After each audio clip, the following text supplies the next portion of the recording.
साहब जी, कल काम से घर जा रहा था। सोचा था बच्चों के लिए आम लेकर जाऊंगा।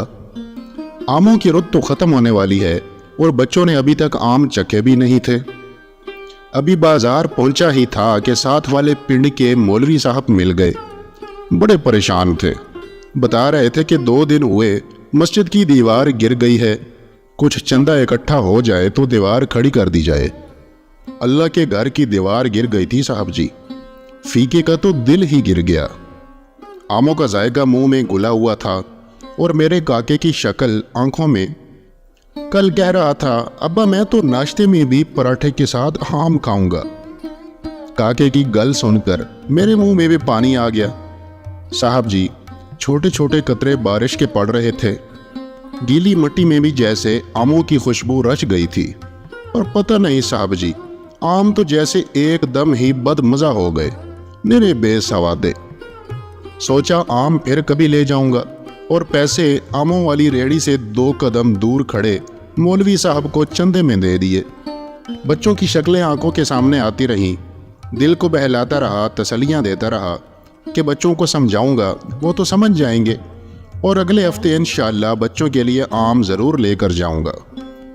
इन्हीं सोचों में गुम शाम को घर पहुंचा तो बच्चे बैठे आम खा रहे थे। मैं हैरान रह गया कि ये आम कहाँ से आए। घर वाली ने बताया कि कोई आदमी आया था। काके ने दरवाज़ा खोला तो कहने लगा, आपके लिए तोहफा आया है। सोहने अल्लाह की तो हर अदा ही निराली है साहब जी। पता नहीं किसने भिजवाए थे। इतने स्वादी आम मैंने पहले कभी नहीं खाए। कोई वखरा ही जायका था। पता नहीं जाति रुत के थे इसलिए इतने अच्छे थे। अल्लाह के काम अल्लाह ही जाने। पता नहीं अल्लाह को मुझ कमीन की कौन सी बात पसंद आ गई। फीका रोता जाता और शुक्र अदा करता जाता। उसके चेहरे पर बहुत सुकून था। मैं उसकी बात सुनकर हैरान रह गया। अब उसको क्या बताता कि कल जब खाने के बाद बख्शू ने मेरे आगे आमों वाला टोकरा ला कर रखा तो आम काटते ही फीके की मासूम शक्ल आंखों के सामने आ गई। जाने क्यों आम गले से उतरा ही नहीं।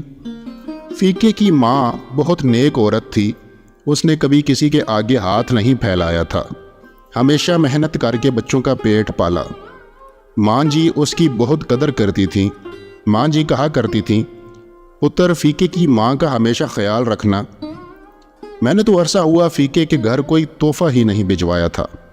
उसी वक्त बख्शू से कहा कि आमों का टोकरा फीके के घर दे आए। मेरी आंखों से 2 आंसू चुपके से गिरे और फीके के शुक्र में रल मिल गए। फीके की कुर्बानी अल्लाह को पसंद आ गई थी।